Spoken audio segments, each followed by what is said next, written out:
इंशाल्लाह हम unit number 2 जो हमने स्टार्ट की थी पीडियाट्रिक हेल्थ नर्सिंग में 5th सेमेस्टर में, ठीक है। तो उस सेकंड नंबर यूनिट में जो सब ए पार्ट और बी पार्ट थी उसमें हमने ए पार्ट 3 जो है सब पार्ट में कवर किया और वो अपलोड किया हुआ है। ये हम बी पार्ट स्टार्ट किया हुआ है। पहले पार्ट हमने अपलोड किया हुआ है नर्सिंग असिस जो मतलब पीडियाट्रिक जो असेसमेंट है, हम हेड टू टो जो चिल्ड्रन का असेसमेंट होती है तो वो हम इसमें सारे असेसमेंट की जो टेक्निक्स है और जो रीजन है वो हम कवर करेंगे। तो फर्स्ट पार्ट उसमें भी हमने अपलोड किया है और दूसरा पार्ट जो है ये अभी स्टार्ट हुआ है, ठीक है। तो हेड की जो फाइंडिंग होती है तो वो कौन कौन से फाइंडिंग है जिससे हमें पता चलता है कि ये नॉर्मल है या एबनॉर्मल है। तो बेबी का मोल्डिंग, ये भी एक टर्मिनोलॉजी एमसीक्यूज में आ सकती है कि स्पॉन्टेनियल एंड स्विचर स्पेस। जब स्पॉन्टेनियल स्विचर में क्या होती है, स्पेस बन जाती है ना, तो उसकी वजह से क्या होती है, मोल्डिंग आती है। मतलब आप इस पिक्चर को अगर आप देख लेना तो इसमें क्या हो रहा है, इसमें जो हेड की जो रीजन है वो थोड़ा सा खुला हुआ रहता है ना, तो इसकी वजह से ही इसको हम मोल्डिंग कहेंगे। उसकी जो पोंटेनेल होती है मोस्टली उसकी उसमें क्या होती है, उसमें नॉर्मल स्पेस से ज़्यादा स्पेस होती है, ठीक है। तो उसको हम मोल्डिंग कहेंगे। फिर क्या है कि जो सेफिलोहेमाटोमा है तो ये भी एक टर्मिनोलॉजी है या मतलब ड्यूरिंग द बर्थ एक ऐसा नॉर्मल कंडीशन होती है, ठीक है, कि वो फिर इसके बाद फिर ख़त्म हो जाती है, ठीक है। लेकिन टाइम ऑफ डिलीवरी में कोई भी हम पोर्स की वजह से या कोई भी ऐसा डिवाइस यूज़ करते हैं कि उसकी वजह से फिर या तो इंटरनल मतलब इक्विमोसिस होती है, ब्लीडिंग वगैरह या रप्चर ऑफ द वेसल्स वगैरह हो जाती है ना। तो सेफिलोहेमाटोमा क्या होते हैं कि सुपर सब फिरियोस्टियल जो एक्स्ट्राविसेशन होती है अब blood due to the rupture of the vessel. तो जो पेरियोस्टियम लेयर आपको पता है कि हमारे हेड की जो स्कल होती है ना, तो स्कल से वो पेरियोस्टियम लेयर अराउंड होती है। तो उससे क्या होती है, एक्स्ट्राविसेशन में उससे कि जो ब्लड वेसल उसके अराउंड बोन में हुआ, मतलब एयर गेट चला गया होती है ना, हर बोन में ब्लड वेसल अपना जो वे होती है वहाँ पे मतलब पास होती है। तो वहाँ पे क्या होती है, जब क्या होती है बहुत ज़्यादा प्रेशर की वजह से डिलीवरी के टाइम में क्या होती है, वो ब्लड वेसल रप्चर हो जाती है। तो उस रप्चर की वजह से क्या होती है, ब्लीडिंग होती है हेड में। तो उसको हम सेफिलोहेमाटोमा होती है। तो उसकी जो कैरेक्टरिस्टिक है कि swelling increase in size on a second and third day after delivery. तो ये ऐसा सेफिलोहेमाटोमा और जो केपस सेक्सुडियम होते हैं ना, तो ये दोनों की डिफरेंस ये है कि जो केपट सेक्सुडियम होती है इसमें इसके बाद भी आएंगे, पहले भी हमने फर्स्ट पार्ट में डिटेल से स्टडी की है, ठीक है। तो ये कि cephalohaematoma after the delivery second third day पे वो स्टार्ट मतलब आपको नज़र आए होंगे, क्योंकि जो ब्लीडिंग की प्रोसेस होती है या ब्लीडिंग की जो प्रोसेस होती है वो थोड़ा स्लो होती है, इसी वजह से जो है वो स्वेलिंग जो है इंक्रीज़ होती है इन साइज़ में। लेकिन वो सेकंड या थर्ड डे पे आफ्टर द डिलीवरी आपको नज़र आए होती है। लेकिन जो केपट सक्सूडियम होती है ना, तो सक्सूडियम की जो मतलब जो से उसकी फ्लूइड वगैरह अकोमोडेशन होती है ना, सीरम वगैरह उसमें स्विचर क्रॉस करा देती है। तो वो डायरेक्टली आपको नज़र आए होंगे जब वो बेबी डिलीवर होंगी। तो after associated with delivery by forceps, जब कोई भी डिलीवरी फॉरसेप के ज़रिए जो है वो डिलीवर हो जाती है, मतलब कोई भी हम इंस्ट्रूमेंट यूज़ कर लेते हैं उसकी हेड को पुश करने के लिए या उसकी ट्रंक को पुश करने के लिए। तो मोस्टली जो हेड को पुश करने के लिए जो फॉरसेप यूज़ होती है ना, तो उसकी वजह से उसकी ब्लीडिंग और जो ब्लड वेसल है उसकी रप्चर हो सकती है। तो swelling does not cross suture line and may take several weeks after birth. तो ये देखिए, ये डिफरेंसेस आपने याद रखना है कि जो पहले केपट सेक्सुडियम है तो वो क्या होती है, वो डायरेक्टली आपको जो है फाइंड आउट हो सकती है जब वो डायरेक्टली जो डिलीवर होती है। और वो ये जो है जो सेफिलोहेमाटोमा है ये डायरेक्टली आपको नज़र नहीं आती होंगी, क्योंकि ये वीक आफ्टर या 2-3-4 डेज बाद आफ्टर द डिलीवरी ये अगर हेपेलोहेमाटोमा है तो फिर ये प्रोड्यूस होंगे और आपको पता चलेंगे। फिर दूसरी बात है कि उसमें जो स्विचर की जो लाइन होती है वो क्रॉस करा देती है, लेकिन ये जो सेफिलोहेमाटोमा है उसकी जो स्विचर लाइन होती है वो उस स्वेलिंग को क्रॉस नहीं करा देती है, मतलब ये इंटरनली स्वेलिंग होती है, ठीक है, स्विचर को क्रॉस नहीं करती सेफिलोहेमाटोमा। तो ये डिफरेंसेस आपने याद रखना है कि ये क्रॉस नहीं करा देती स्विचर लाइन को, और जो पहले हमने की केपट सक्सूडियम वो क्रॉस कर देती है। लाइन क्या होती है कि सेवरल वीक तो जॉन्डिस में occur as blood cells are broken down as the swelling is resolve. तो जब स्वेलिंग रिज़ॉल्व हो जाती है ना, तो उस स्वेलिंग की वजह से क्या होती है, जॉन्डिस डेवलप हो जाती है। मतलब जॉन्डिस इसलिए होती है कि उसकी लिवर तो अच्छी तरीके से बेबी का डेवलप नहीं होती, और जो बिलिरुबिन बनते हैं ना, हाँ, लिवर में, तो वो उसकी मेटाबॉलिज्म वगैरह नहीं होती, तो वो ब्लड में शामिल होके आरबीसीज़ की या आरबीसी डिस्ट्रक्शन होने की वजह से जो है पर जॉन्डिस होती है बेबी को। मतलब बिलिरुबिन लेवल जो होती है ना, वो ब्लड में इंक्रीज़ होती है, क्योंकि उसकी लिवर अभी तक वो मैच्योर नहीं है। फिर बाद में उसकी ट्रीटमेंट भी की वजह से, और बाद में ये खुद ब खुद जो है वो जो जॉन्डिस होती है वो ख़त्म हो सकती है, लेकिन ट्रीटमेंट उसके लिए फोटोथेरेपी वगैरह ये सब चीज़ें करवा देती हैं। फिर नॉट क्रॉसिंग स्विचर, तो ये मेन पॉइंट है, मैंने पहले भी बताया कि जो सेपल हेमाटोमा होती है उसमें ये होती है कि ये स्विचर लाइन को क्रॉस नहीं करा देती है। देखिए कि cephalhaematoma is a collection of the blood between the surface of the cranial bone and the periosteum membrane. ठीक है, तो पीरियोस्टियल जो मेम्ब्रेन होती है और उसकी जो ब्लड या उसकी जो surface blood between the surface of the cranial bone, तो इस दोनों के दरमियान जो क्रीनियम की जो बोन होती है और पेरियोस्टियम की जो पेरियोस्टियम की मेम्ब्रेन होती है, तो इसके दरमियान ब्लीडिंग वगैरह हो जाती है, रप्चर, और उसकी वजह से फिर यहाँ पे क्या होती है, सेपल हेमाटोमा बन जाती है। मतलब ये अंदर की तरफ पेनेट्रेशन नहीं करा सकती, जैसा कि पहले हमने केपट सक्सूडियम का पढ़ा था, तो वो अंदर क्रॉस आउट करा सकती है। और ये जो सेपल हेमाटोमा होते हैं, तो वो अब वीक आफ्टर बाद ही वो आपको पता चलता है कि इसको सेपल हेमाटोमा भी हुआ था, डायरेक्टली आपको पता नहीं चलेगा। फिर उसकी अदर जो टर्मिनोलॉजी है कि हाइड्रोसेफेलस हो सकती है, मतलब हेड में वाटर की जो फ्लूइड की कंटेंट वो बहुत ज़्यादा हो सकती है, उसकी वजह से हेड जो है वो उसमें वाटर वगैरह अकोमोडेट हो सकती है। मैक्रोसिपिली मीन उसकी जो नॉर्मल हेड होती है सरकम्पेरेंस अगर वो 33 से लेकर 35 से सरकम्पेरेंस है, लेकिन वो क्या, वो 40 जो सेंटीमीटर या इसी तरीके से 33 सेंटीमीटर से लेके या 40 सेंटीमीटर या 50 सेंटीमीटर, तो ये मैक्रोसिफिली में आती है। उसकी जो नॉर्मल हेड होती है उससे ज़्यादा इंक्रीज़ होती है।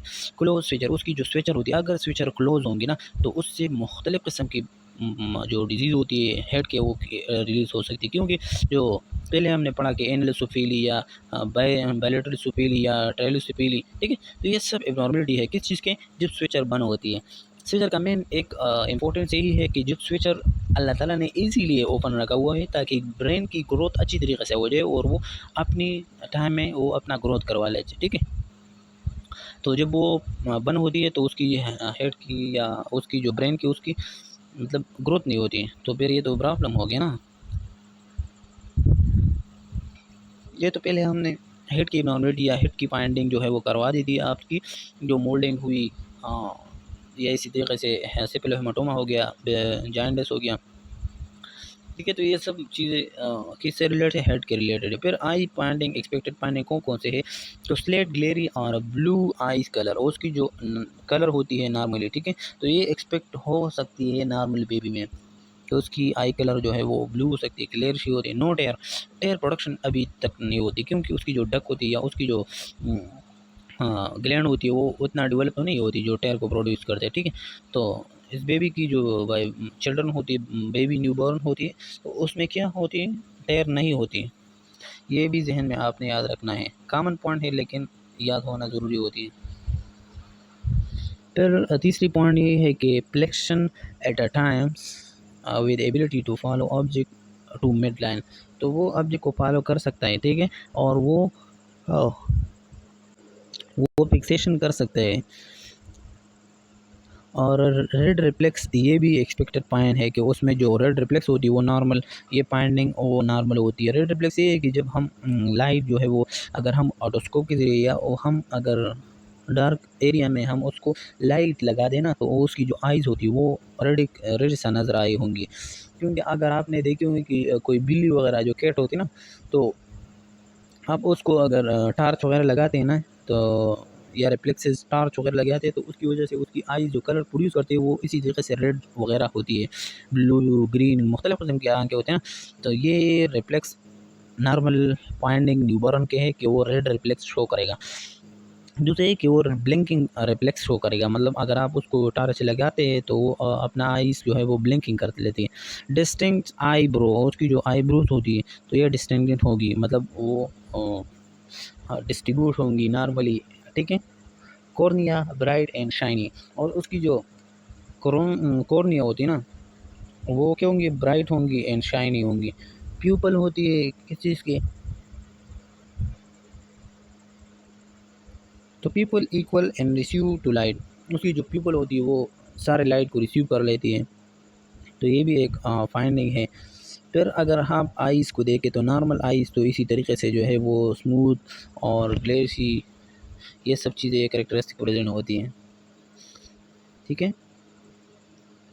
फिर ये एडेमाटोस, ये भी एक नॉर्मल फाइंड है कि जब न्यू बॉर्न हो जाती है ना, तो न्यू बॉर्न की वजह से जो है वो ये नॉर्मल फाइंड क्या होती है, वो लाजिम होती है, उसमें प्रेजेंट होती है, ठीक है। उसकी जो आइज़ होती है वो इर्द गिर्द क्या होती है, वो थोड़ा सा एडेमाटोस होती है। फिर आती है कि जो deviation from the expected point होती है, तो डिविएशन क्या होती है, मतलब जो नॉर्मल हमने पहले पढ़ा कि वो इसी तरीके से ग्लेयर्स होंगी, ब्लू होंगी, रेड रिप्लेस होंगी, ब्लैंकिंग होंगी, ये सब चीज़ों की जो डिविएशन जब हो जाती है मतलब नॉर्मल, तो सबसे पहले डिस्चार्ज होती है। डिस्चार्ज तो नॉर्मली हमने पहले कि नोट एयर प्रोडक्शन होती है, लेकिन जब आई से डिस्चार्ज होती है ना तो फिर इसका मकसद ये है कि इसमें कोई भी प्रॉब्लम हो रही है या प्रॉब्लम वहाँ पे है। फिर की ओब्लिक लेंस, उसकी जो लेंस होती है नॉर्मली वो क्लियर होती है, साफ़ होती है, शफाफ होती है, लेकिन जब उसमें कोई भी पर्दा वगैरह या इसी तरह कैटारेटिक और या कोई धुआं वगैरह उसकी नज़र आई आई हुई है तो ये ओब्लिक लेंस, तो ये भी इससे भी चांस छुड़वा सकती है। एब्सेंस ऑफ रेड रिफ्लेक्स, उसकी जो रेड रिफ्लेक्स होती है ना वो भी एब्सेंट हो सकती है, ठीक है। तो हाँ, रेड रिफ्लेक्स की एब्सेंस ये भी डिविएशन है। जो epicanthal port and newborn not of the oriental descents, तो एपिकेंथल पोर्ट ये हो सकता है न्यूबॉर्न मतलब port and newborn not of the oriental descent, तो हो भी सकता है या इसी तरीके से ज़्यादा नहीं भी हो सकती। जो फोल्डिंग होती है आइज़ के अराउंड, फ्लेक्सिस एब्सेंट, और उसकी जो फ्लेक्सेंस होती है वो एब्सेंट होंगी, तो ये सारे डिविएशन हैं। फिर इसमें आती है कि जो डोल आई रिफ्लेक्सेस होती है, तो बिहाइंड 10 डेज, तो 10 डेज बिहाइंड 10 डेज आप जो एज होती है उसमें ये डोल जो आई रिफ्लेक्स या रिफ्लेक्सेस होती है वो होती है। तो डोल रिफ्लेक्सेस क्या है, पहले तो इसकी जो ड्यूरेशन है 10 डेज ऑफ द एज जो है वो ये रिफ्लेक्सेस अकर होती है। When the head is moved slowly to the right or left, the eyes do not follow nor adjust immediately in the position of the head. देखिए जब आप बर्ड की जो हेड होती है वो एक साइड दूसरे साइड पे घुमा रहे होते हैं ना, तो उसकी जो आई होती है वो मोस्टली एडजस्टमेंट नहीं लेती, एक चीज़ को जो है वो क्या कर लेती है, उसको फॉलो नहीं कर सकती, ठीक है। और फिर क्या है कि जो एडजस्टेंस immediately to the position of the head, to position of the adjacent, या adjust immediately to the position of head, वो immediately अपना पोजीशन जो हेड का होती है वो मेंटेन नहीं करा सकती। This reflex should not indicate, फिर the reflex should not be eclipted once flexion is present, तो ये रिफ्लेक्स फिर नहीं होती है जब उसकी आई स्पेक्स हो जाती है। द परसिस्टेंस ऑफ द डोल आई रिफ्लेक्सेस सजेस्ट न्यूरोलॉजिकल डैमेज, ये कुछ बाद देर बाद जो है ये डोल आई रिफ्लेक्स ख़त्म हो जाती है, फिर हर चीज़ आप फोकस कर ले सकते हो, फॉलो भी कर सकते हैं एडजस्टन, ठीक है, इमीडिएटली। लेकिन ये डोल आई रिफ्लेक्स जो है वो सजेस्ट करते हैं मोस्टली किसी को,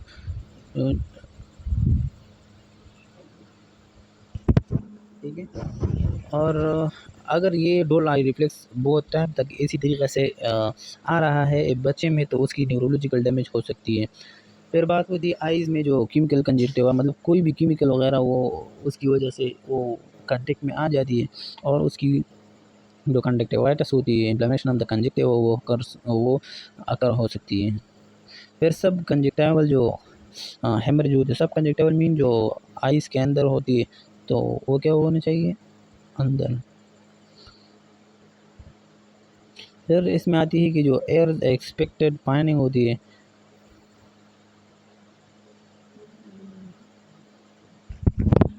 ठीक है। फिर हम बात करते हैं कि जो आईज हमने की है, फिर एयर जो एक्सपेक्टेड पाइन है, तो loud nice eclipted start reflexes flexible pinna with cartilage present. तो सबसे पहले कि लाउड नॉइज़ जो है वो क्या करते हैं,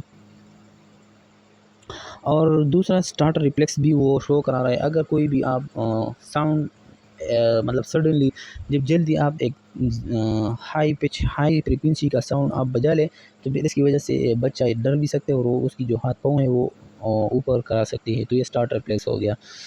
फ्लेक्सिबल पेना, तो क्या है फ्लेक्सिबल पेना विद कार्टिलेज, और उसकी जो कार्टिलेज होती है पेना में वो फ्लेक्सिबल होती है। वो पेना top on horizontal line with outer canthus of the आप आइज। तो ये आउटर कैंथस पे क्यों होती है, और उसकी pinna top on the horizontal line and outer canthus of the eye. तो उसकी जो आइज़ की आउटर कैंथस होती है, ठीक है, मतलब ये आइज़ हो गया, देखिए ये आइज़ हो गया, उसकी ये जो पार्ट से मतलब ये पार्ट, ये आइज़ हो गया ये पार्ट, और ये पार्ट ये क्या है, ये कैंथस हो गया। तो उसकी जो टॉप पोजीशन पे है उसमें हॉरिजॉन्टल लाइन पे जो है वो क्या हो सकती है, कैंथस आई में आप वो पेना हो सकती है। तो पेना के जो टॉप पे होती है ना, वो आपने उसको चेक करना है। मतलब इसका यही है, देखें इसी तरीके से आपने कैंथस को फाइंड आउट करना है। फॉर एग्जांपल यहाँ पे आइज़ था, ठीक है, तो हम क्या करेंगे, उसकी यहाँ पे आइज़ था, उसकी दूसरे पर्सन की जो कैंथस या पेना होती है उसे ऊपर लेके इस दोनों को आपने मैच करना है कि ये दूसरे है कि नहीं। तो ये नॉर्मल एयर्स का डायग्राम है, देखें। फिर कॉमन जो वेरिएशन चले आ रहे हैं ना, तो उस वो कौन कौन से हैं, तो देखिए कि स्किन टैग्स होती है, मतलब जो स्किन में ये टैग्स है, देखिए प्रैक्टिकली दिखाऊंगा तो फिर आपको अच्छे समझ आएंगे ना, थोड़ा सा है लेकिन आप देख लें। तो ये है कैन ये टैग, ठीक है, थोड़ा सा डिविएट या प्रोड्यूडिंग जो पार्ट्स होती है बॉडी के, तो उसको हम स्किन टैग कहेंगे। एंड जो अराउंड एयर, ये मोस्टली अराउंड एयर होती है या पुट होती है। एयर प्लेसमेंट जो है लो पोजीशन में होती है, जो उसकी एयर्स होती है। और क्लिप पोजीशन, तो क्लिप प्रेजेंट होती है, अगर क्लिप प्रेजेंट होंगी तो ये वेरिएशन में आएंगे। मालफॉर्मेशन क्या होती है कि उसकी नॉर्मल जो एयर से उससे वो मालफॉर्मेशन में चला जाए, या कार्टिलेज एब्सेंट हो जाए। तो कार्टिलेज जब एब्सेंट होती ना, तो उसकी वजह से हमारा जो एयर्स होती है वो क्या होती है, वो बहुत ज़्यादा मतलब डैमेज हो सकती है। यह है कि पेरी आरिकुलर जो साइनस होती है, तो मुख्तलिफ़ किस्म के साइनस हमारे बॉडी में प्रेजेंट है, वो मुख्तलिफ एक्टिविटी को मिनिमाइज़ कर सकते हैं। तो पेरी जो आरिकल जो साइनस हैं, ये यही है कि यहाँ पे कोई दो तीन डार्ट्स होती है, इसको हम पेरी आकुलर जो साइनस होती हैं। फिर नोज़ की अगर हम एब्नॉर्मलिटी की बात कर रही है या उसकी एक्सपेक्टेड फाइंडिंग की बात करें, तो नोस्ट्रल जो है पेशेंट बायलेटरली उसकी जो नोस्ट्रल होती है,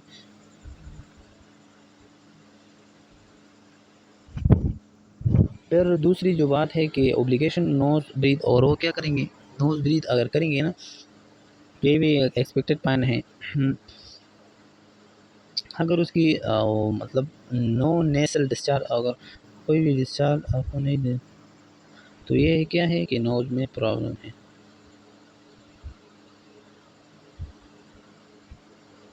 और नो नेसल डिस्चार्ज, जैसे नो नेसल जो है वो डिस्चार्ज नहीं होगा, कोई भी डिस्चार्ज उसे नहीं होगा, ये मिलिया है, ठीक है। पहले भी हमने आपको बताया कि जो वाइट एलिवेटेड स्पॉट्स होती है, ठीक है, इस जगह को देखो मोस्टली यहाँ पे।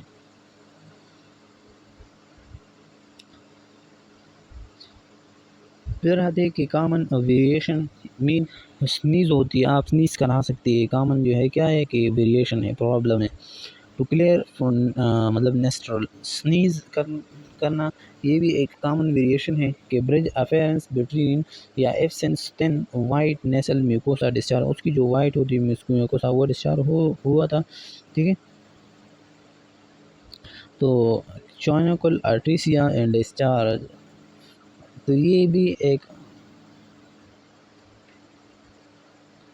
तो बात हम यही करते हैं कि जो चे, चैनल या चैनल एट्रीसिया है तो मोस्टली ये एक कंजेनिटल एबनॉर्मेलिटी है, जहाँ पे नोज़ जो होती है, नोज़ को जो पैसेज वे है वो माउथ की जो ओरल पोस्टीरियर ओरल एरिया है, नेसो पेरिंग्स, ठीक है।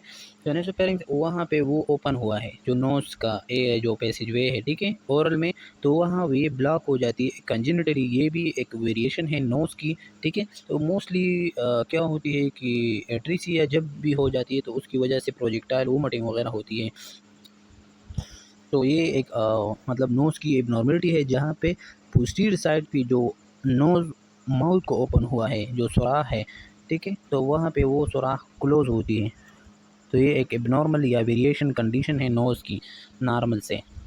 माल फार्मेशन, अगर उसकी जो नॉर्मल फार्मेशन है वो ठीक नहीं होती, फिर उसकी जो नेसल फ्लेयरिंग होगी तो वो behind the first few moment after birth.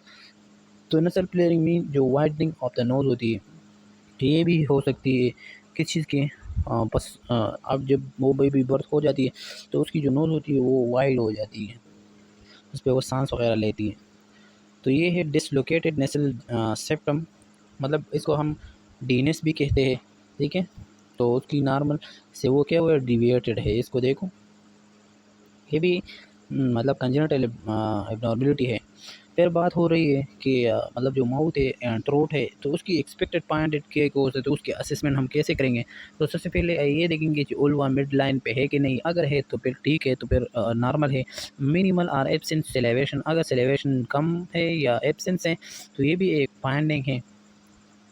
Mostly celebration वगैरह ज़्यादा नहीं होती है, ठीक है, जीआईटी की सिक्रीशन ज़्यादा होती है, ठीक है, लेकिन ओरल सिक्रीशन, ओरल जो सिक्रीशन है या सेलेब्रेशन है वो ज़्यादा नहीं होती, क्योंकि उसी तरीके से जो ग्लैंड होती है वो डेवलप अभी नहीं होती। Tongue move freely and does not produce, उसकी जो टंग होती है वो फ्रीली जो है मूवेबल होना चाहिए, ठीक है, वो प्रोड्यूस नहीं होना चाहिए, बाहर नहीं होने दिया होती। Well develop pads bilateral cheeks, ठीक है। तो उसकी जो बायलैटरल चिक्स होती है वो विल डेवलप पैडेड होना चाहिए बायलैटरली, दोनों साइड पे। फिर सकिंग रिफ्लेक्स होना ये भी ज़रूरी है कि उसकी जो रिफ्लेक्स होती है ना, तो वो सकिंग रिफ्लेक्स अच्छा होना चाहिए। रोटिंग रिफ्लेक्स मतलब जो माउथ होती है वो मदर की जो नेपल होती है उसको वो क्या कर लेती है, उस पे उसकी तरफ वो अपना मुंह जो है वो एक साइड पे दूसरी साइड पे वो रुकावट बदलते हैं, ताकि वो क्या कर ले, नेपल को सक कर ले। गेग रिफ्लेक्स भी अगर अच्छी हो तो फिर ये भी नॉर्मल फाइंडिंग है। एक्सट्रैक्शन रिफ्लेक्स, उसकी एक्सट्रैक्शन रिफ्लेक्स में मोस्टली आती है कि ये प्रिमिटिव रिफ्लेक्सेस में आती है, कि मतलब ये क्या होता है कि to force tongues forward to prevent solid food entry.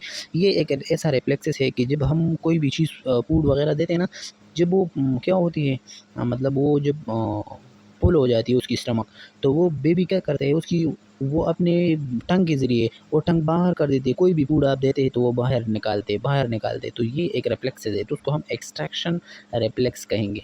ये भी बहुत इंपॉर्टेंट है, क्योंकि आ सकते हैं एक नई और न्यू जो है वो क्या है, रिफ्लेक्स है, एक्सट्रैक्शन रिफ्लेक्स। म्यूकोसा मोइस, ये भी एक क्या होती है, न्यूबॉर्न की जो पॉइंटिंग होती है माउथ का और माउथ के और इसी तरह थ्रोट के।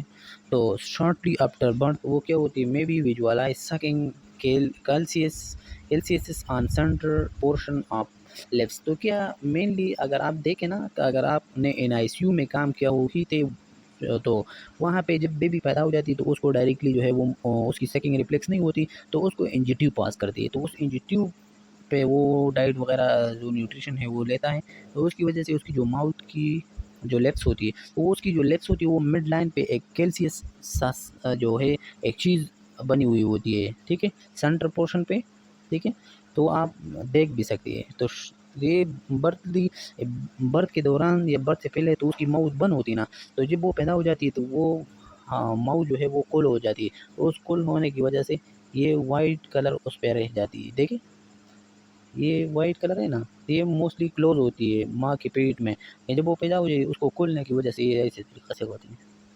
और जब वो फिर डायरेक्टली सकिंग नहीं करते हैं तो उसको जो हम ये ट्यूब पास करते हैं तो ये भी इसी तरीके से रह जाती है, और बेबी मोस्टली ये माउथ की जो एरिया है वो दोबारा इसी तरीके से बंद होती है थोड़ा थोड़ा, तो फिर वो आसानी से ओपन होती है। तो मीन यही है कि जो म्यूकोसा होती है मॉइस्ट, उसकी जो ओरल म्यूकोसा होती है वो मॉइस्ट होती है, ठीक है। फिर आती है कि जो प्लेट या हाई आर्च होती है ना, तो ये प्लेट उसकी हाई आर्क होती है। फिर कॉमन वेरिएशन कौन कौन से है जिसमें हाँ मतलब ये प्रॉब्लम होती है। तो सबसे पहले कि मतलब एपिस्ट्रीन पेरियल पे, तो एपिस्ट्रीन पेरियल क्या है, तो अन अन अनअरेंज्ड ऑफ द गम, उसकी अगर आप देखें ना तो गम के ऊपर थोड़ा सा वाइट ही का कलर जो है वो ये प्रेजेंट होती है। तो उसकी वजह से क्या होती है क्लेप, ये भी एक कॉमन वेरिएशन है माउथ में, ठीक है। एपिस्ट्रीन पैरल होती है, मतलब गम्स में जो है वो एक रेजिड सा चीज़ या वाइट सफ़ेद की जो चीज़ें हैं वो नज़र आती होंगी। तो फिर उसकी ये भी एक कॉमन वेरिएशन है, मतलब ये मोस्टली इन्फेक्शन वगैरह भी हो सकती है। फिर उसकी जो क्लिप प्लेट है या क्लिप लेफ्स होती है, तो दोनों भी जो है कॉमन वेरिएशन है, कंजेनिटल प्रॉब्लम है। फिर सरकम मतलब सरकमोरल फेलर, उसकी जो मतलब उसकी जो माउथ होती है ना उसके एयर गिर ये ऐसा स्पॉट्स नज़र आ रही होंगी ना, तो ये क्या है, ये माउथ के अराउंड येलो स्पॉट वगैरह होती है, ठीक है। फिर लिप्स मूवमेंट होती है, लिप्स मूवमेंट, ठीक है, एसिमेट्रिकली उसकी जो लिप्स होती है उसकी में उसमें एसिमेट्रिकली जो है मूवमेंट होती है। रिफ्लेक्सेस एब्सेंस आर इनकम्प्लीट, उसकी जो रिफ्लेक्सेस होती है ना, अगर उसमें ये एक्सट्रेक्शन जो एक्स्ट्रा पहले हमने एक्सट्रैक्शन रिफ्लेक्स पढ़ा, सकिंग रोटिंग गैप, ये सब रिफ्लेक्सेस अगर उसकी डेवलप ना हो तो ये इनकम्प्लीट रिफ्लेक्सेस होती है, ये भी एक वेरिएशन है। फिर क्या है कि जो प्रोट्रूडिंग टंग्स होती है, तो टंग्स भी प्रोट्रूड होना ये भी एक एबनॉर्मल कंडीशन होती है, हम कंसिडर करते हैं। और डिमिनिश टंग जो मूवमेंट होती है, तो उस मूवमेंट को डिमिनिश करने के लिए जो है क्या होती है, डिमिनिश जो टंग होती है उसकी मूवमेंट ख़त्म हो जाती है, ख़राब हो जाती है। फिर क्या है, कैंडिडा अल्ब्यूकेन जो है ये भी एक मतलब काज़िज़ है ओरल थ्रस की। जब ओरल थ्रस बन जाती है तो उसकी वजह से कैंडिडा अल्ब्यूकेन जो है वो बन जाती है और उसकी ओरल जो है वो जगह के जगह पे वो क्रश हो जाती है। प्री मतलब ओकोपीजियस टीथ मीन प्री अकोसियस टीथ वो टीथ होती है जो आफ्टर 30 डेज एरप्ट होती है, मतलब ये प्राइमरी टीथ होते हैं, तो उसको हम प्री प्री कोकियस टीथ, तो ये भी एक नेम है। बस सिर्फ आपने याद रखना है कि ये न्यूबॉर्न का टीथ होती है, आप जो 30 डेज के बाद वो एरप्ट होती है, वो ख़त्म हो जाती है। देखिए इस वाइट था, इसको देखें, ये सब चीज़ें जो है वो एक क्या होती है, एक मौजूदा होती है। फिर क्या है कि जो क्लिप्स लिप होती है, तो क्लिप लिप्स का मेन मकसद है कि सिर्फ और सिर्फ लिप्स जो है वो क्या वो रह गया है या काटा गया है, ठीक है। फिर क्लिप प्लेट हो गया, तो क्लिप प्लेट का मेन इशू ये है कि वो अंदर जो है वो हार्ड प्लेट और सॉफ्ट प्लेट, हार्ड प्लेट जो फ्रंटल रीजन पे और जो सॉफ्ट प्लेट होती है बैक रीजन पे होती है, तो मोस्टली ये भी क्या होती है क्लिप प्लेट में ही होती है, ठीक है। फिर तीसरी जो टॉपिक या डायग्राम है तो ये है कि एंको ग्लाइकोग्लोसिया, ग्लोसिया वो टर्मिनोलॉजी है जो कंजेनिटल एबनॉर्मेलिटी है, पहला पॉइंट। दूसरा है कि एनाटॉमिकली एबनॉर्मेलिटी है कि थिक होती है या उसकी जो लिंगुअल फर्नुलम होती है वो शॉर्ट होती है। तो वो फर्नुलम मतलब जो टंग के नीचे जो ये अटैचमेंट होती है ना, तो उस अटैचमेंट क्या होती है, तो उस अटैचमेंट को वो बहुत ज़्यादा मतलब ज़ुबान की फ्रंट साइड पे वो आ रही होती है, तो उसको हम कहेंगे कि लिंगुअल जो फर्नुलम है वो शॉर्ट होती है। फिर उसकी जो नेक फाइंडेड होती है, तो नेक फाइंडेड के लिए मतलब फाइंड ये है कि शॉर्ट एंड थिक नेक होंगी। Turn eye side to side, उसकी जो साइड टू साइड वो आम की गेस मतलब एक साइड दूसरे साइड टर्न कर सकती है। क्लेविकल जो इंटैक्ट होती है, तो क्लेविकल और तीसरी क्या है कि टोनिक नेक रिफ्लेक्स पहले भी हमने पढ़ा था, ठीक है। और जो टोनिक नेक रिफ्लेक्स प्रेजेंट होती है, तो टोनिक नेक रिफ्लेक्स हमने पहले भी पढ़ा कि जब एक बेबी का हेड रोटेट हो जाती है जिस साइड पे, तो उस साइड की जो हैंड होती है वो तो एक्सटेंड होती है और उसकी लेग्स भी एक्सटेंड होती है, लेकिन जो अपोजिट साइड का है तो उसकी हेड जो है वो इतना वो नहीं होती, वो कंसेंट्रेट रहती है, लेकिन जो अर्ली जो नेक होती है ना, तो उसको क्या कर लेती है, वो भी फ्लेक्स होती है उसकी हैंड। फिर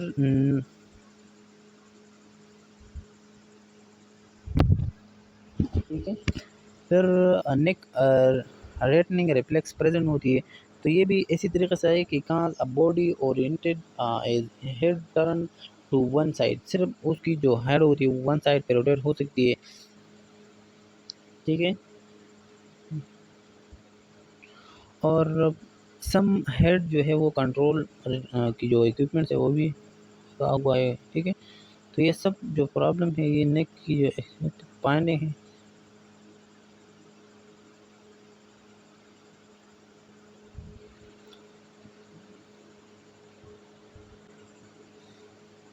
तो फिर डिविएशन फ्रॉम एक्सपेक्टेड फाइंडिंग पे जब आते हैं, तो इसमें एक एबनॉर्मेलिटी ये है कि उसमें टॉर्टिकोलस या टॉर्टिकोलस स्टेप नेक होती है, मतलब जो स्टर्नोक्लाइडोमास्टाइड का जो मसल होती है नेक में, तो उस मसल क्या होती है वो drawing head to one side, उसकी वजह ये है कि वो एक साइड पे स्मॉल होती है और दूसरी साइड पे वो लार्ज होती है। फॉर एग्जांपल ये हेड है, ये जो है मतलब नेक है, तो उस नेक में अल्लाह ताला ने एक इसी तरीके से क्लेविकल को सपोर्ट करने के लिए उस हेड को दो दो जो है वो मसल लेके आए हुए, उसको का नाम है स्टर्नोक्लाइडोमास्टाइड।